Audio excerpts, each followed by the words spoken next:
рӯзи 21 феврал Антонио Гутерриш, дабири кулли Созмони Милал, вазъ дар Ғутаи шарқиро дӯзахи рӯи замин хонд ва аз Русия ва Эрон хост ки ба ҳукумати Сурия барои поён додан ба қатли он фишор оранд. Тибқи гузоришҳо дар чанд рӯзи бомбаборони нирӯҳои давлатии Сурия дар минтақаи Ғутаи шарқӣ ҳадиақал 250 нафар кушта шуданд. Дар пасманзари ин ҳамлаҳо ман аз ҳамкорам Сергей Данилочкин ки шӯраи масоили ховари миёна аст пурсидам чаро Созмони Милали Муттаҳид ва кишварҳои ғарбӣ барои мудохила аз Русия кӯмак хостанд. Во-первых, Восточная Гута постоянно испытывает удары. якум ин ки Ғутаи шарқӣ пайваста таҳти ҳамлаҳои ҳавоиву заминии нерӯҳои Сурия қарор мегирад ки дар миёни ин гурӯҳҳо аз ҷумла сарбозони эронӣ ва русиягӣ низ ҳастанд. вижагии вазъи кунунӣ дар он аст ки ҳоло ҳукумати Сурия бо ҳадафи комёб шудан аз иқдомҳои низомӣ кор мегирад.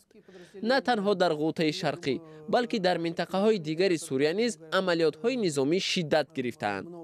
нерӯҳои Сурия ҳамроҳ бо муттафиқонаш кӯшиш доранд ҳузури худро дар минтақаҳои таҳти назораташон мустаҳкам кунанд. бечуну чаро фоҷиаи марбут ба бомбборони дастҷамъӣ дар чанд рӯзи ахир аз усули нави пешгирифта шаҳодат медиҳад.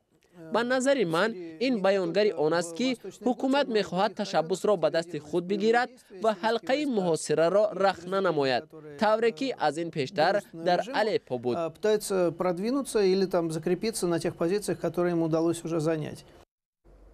аз ин пештар хабарҳое дар бораи кушта шудани даҳо зархарди рус дар Сурия нашр шуда буд. ман аз Сергей Данилочкин пурсидам ки талоши Русия барои аз роҳи низомӣ ҳал кардани низоъ дар Сурия ба ин қазия дахл дорад ё не. ба назари ман манфиати Русия дар мавриди аз роҳи низомӣ ҳал кардани низоъ бо ҳукумати Сурия ва муттафиқонаш ҳамсон аст. яъне ҳарчи зудтар анҷом додани марҳилаи ҷангӣ дар ин низоъ. маълум аст ки марҳилаи сиёсӣ дар низои мазкур идома хоҳад кард, зеро бо пирӯзии низомӣ масъала маҳдуд намешавад. аз тарафи дигар минтақаи Ғутаи шарқӣ яке аз охирин анклавҳоест ки аз ҷониби мухолифин идора мешавад. аҳолии инҷо 6 баробар камтар шуд. қаблан наздики 2 миллион нафар буд, ҳоло ҳудуди 400 000 нафар. қаламрави ин минтақа калон ва баробари масоҳати Димишқ аст. вазъи мардум дар онҷо то ба ҳадде бад аст ки барои мисол нархи нон 15 баробар қиматтар аз минтақаҳоест ки таҳти назорати нерӯҳои Сурия қарор доранд. сокинон бинобар ҳамлаҳои пайвастаи ҳавоӣ бо камбуди шадиди ғизо ва доруворӣ рӯбарӯ мебошанд. барои ҳукумати Сурия ин минтақа аҳамияти хос дорад. ҳукумат кӯшиш дорад муқовиматро дар нисбати худ аз байн бибарад. замоне Ғутаи шарқӣ аз тарафи эътилоф минтақаи амн эълон шуда буд.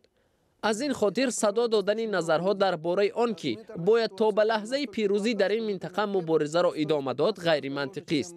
дар робита ба эҳтимолияти қасосгирии Русия барои талафоти сарбозонаш дар Сурия ки инро Русия эътироф намекунад ва мегӯяд ки ин талафоти кишварҳои сеюм аст, беасос мебошад. зеро Ғутаи шарқӣ ки дар он ҷо аксаран аҳолӣ осоишта зиндагӣ мекунанд, ҳеҷ умумияте бо мушкилоти сарбозони Русия ки дар дигар минтақаҳо иттифоқ афтод надорад.